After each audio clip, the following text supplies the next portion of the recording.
இன்றைய இறைவார்த்தை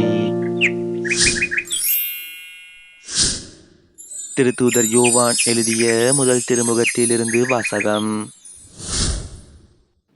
அன்பார்ந்தவர்களே, கடவுள் நம்மீது அன்பு கொண்டார் என்றால் நாமும் ஒருவர் மற்றவர் மீது அன்பு கொள்ள கடமைப்பட்டிருக்கிறோம். கடவுளை எவரும் என்றுமே கண்டதில்லை. நாம் ஒருவர் மற்றவரிடம் அன்பு கொண்டுள்ளோம் என்றால் கடவுள் நம்மோடு இணைந்திருப்பார். அவரது அன்பு நம்மிடம் நிறைவு பெறும். அவர் தமது ஆவியை நமக்கு அருளியதால் நாம் அவரோடு இணைந்திருக்கிறோம் எனவும் அவர் நம்மிடம் இணைந்திருக்கிறார் எனவும் அறிந்து கொள்கிறோம்.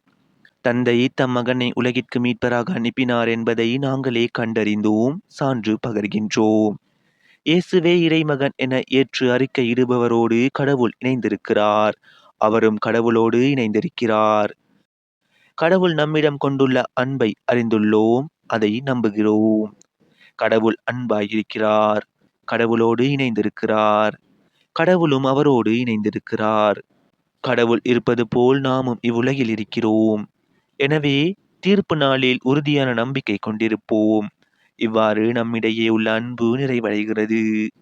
அன்பில் அச்சத்திற்கு இடமில்லை, மாறாக நிறையன்பு அச்சத்தை அகற்றிவிடும்.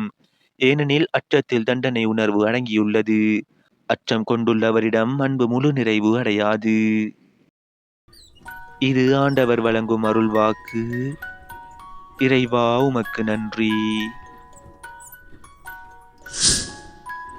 இன்றைய தினத்துக்கு உரிய நற்செய்தி வாசகம். மாற்கு எழுதிய தூய நற்செய்தியிலிருந்து. 5000 பேர் உணவு உண்ட பின் இயேசு கூட்டத்தினரை அனுப்பி கொண்டிருந்தார். அப்பொழுது தம் சீடரையும் உடனே படகேறி தமக்கு முன் அக்கறையில் உள்ள பெத்சாயிதாவுக்கு செல்லுமாறு அவர் கட்டாயப்படுத்தினார்.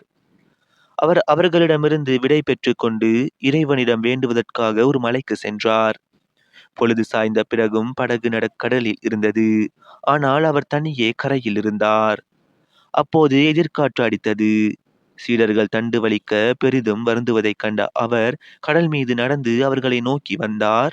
அவர்களை கடந்து செல்ல விரும்பினார். அப்போது ஏறக்குறைய 4ஆம் காவல் வேளை. அவர் கடல் மீது நடப்பதைக் கண்டு அது பேய் என்று எண்ணி அவர்கள் அலறினார்கள். ஏனெனில் எல்லாருமே அவரை கண்டு அஞ்சி கலங்கினர். உடனே இயேசு அவர்களிடம் பேசினார். துணிவோடு இருங்கள், நான் தான், அஞ்சாதீர்கள் என்றார்.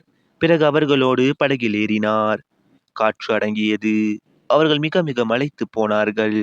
ஏனெனில் அப்பங்கள் பற்றிய நிகழ்ச்சியை அவர்கள் புரிந்து கொள்ளவில்லை. அவர்கள் உள்ளம் மழுங்கி போயிருந்தது. இது நம் கிறிஸ்து இயேசு வழங்கும் வாழ்வு தரும் நற்செய்தி. கிறிஸ்துவே உமக்கு புகழ். இன்றைய தினத்துக்கு உரிய சிந்தனை துளிகள். அஞ்சாதீர்கள். அச்சமற்ற நிலை அல்ல, இருக்கும் அச்சத்தை வெற்றி கொள்வது தான் மன உறுதியாகும்.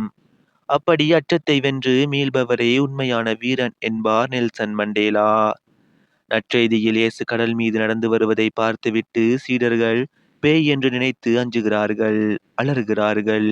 அப்பொழுது இயேசு அவர்களிடம் நான் தான், அஞ்சாதீர்கள் என்று சொல்லி அவர்களை திடப்படுத்துகின்றார்.